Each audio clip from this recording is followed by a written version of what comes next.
kasih Anda masih bersama kami dalam Sapa Indonesia Pagi. Saudara, Pengadilan Tindak Pidana Korupsi Jakarta Pusat hari ini menggelar sidang putusan terhadap terdakwa kasus korupsi timah Helena Lim dan 3 terdakwa lain.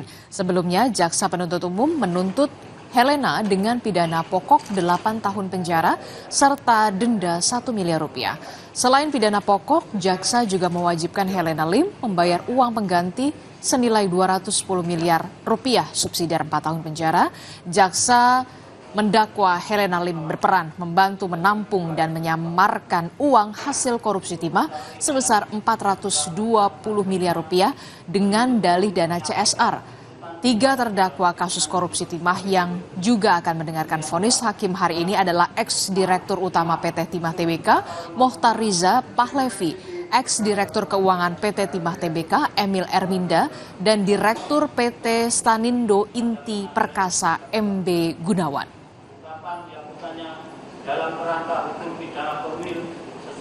Dan informasi terkini terkait dengan sidang vonis terhadap Helena Lim di kasus korupsi timah, kita tanyakan langsung kepada jurnalis Kompas TV. Sudah ada Dian Silitonga di Pengadilan Negeri Tipikor Jakarta. Dian, jadi tepatnya jam berapa sidang akan dimulai, dan jika dilihat dari tuntutan kepada Helena dan 3 terdakwa lain, akankah diprediksi ini lebih rendah dari tuntutan jaksa? Dian. Ya, Disti, kalau sesuai dengan jadwal, sidang pembacaan vonis terhadap Helena Lim dan juga 3 terdakwa lainnya akan dimulai pada pukul 10 pagi di ruang sidang utama. Tapi memang biasanya pelaksanaannya ini tidak mesti sesuai jadwal, Disti. Jadi bisa lebih siang atau bahkan lebih sore.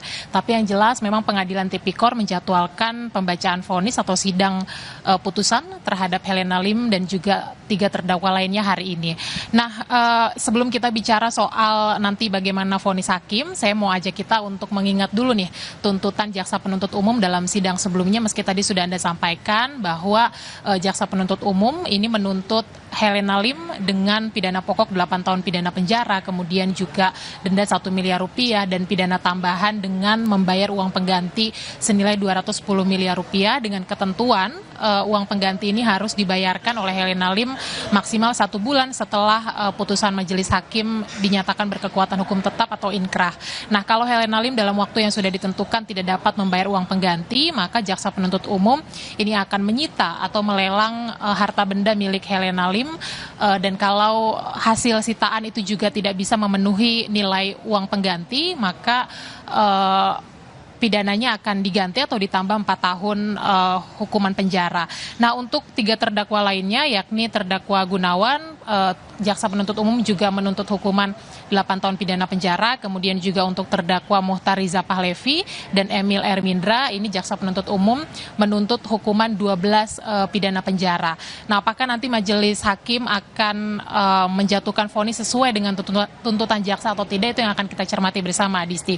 Tapi kalau kita melihat putusan hakim terhadap terdakwa lainnya dalam kasus yang sama, ini kita ingat bahwa hakim menjatuhkan vonis terhadap terdakwa Suparta, kemudian juga Suwito Gunawan dan Roberto Indarto lebih rendah dari tuntutan jaksa, yakni dituntut 14 tahun pidana penjara tetapi hanya divonis 8 tahun pidana penjara saja. Kemudian ada Harvey Muiz yang kita tahu dituntut 12 tahun pidana penjara tetapi kemudian hanya divonis 6 tahun 6 bulan pidana penjara. Artinya memang keseluruhannya vonis hakim lebih kecil daripada tuntutan jaksa.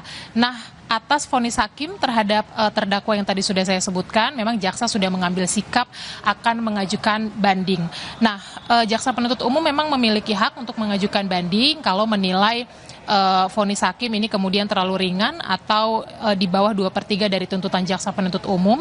Kemudian kalau Jaksa Penuntut Umum menilai bahwa terdakwa terbukti menikmati hasil tindak pidana tetapi majelis hakim tidak menghukum untuk membayar uang pengganti.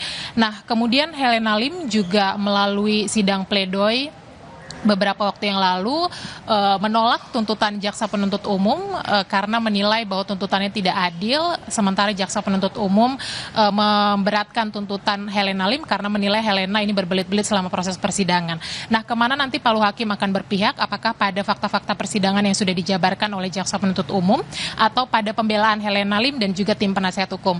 Jawabannya akan kita ketahui nanti setelah vonis hakim dibacakan pada hari ini. Adisti. Oke, baik, kita akan kawal bagaimana vonis yang akan dibacakan oleh hakim terhadap terdakwa Helena Lim. Terima kasih informasinya jurnalis Kompas TV Dian Silitonga melaporkan langsung dari Pengadilan Negeri Tipikor, Jakarta.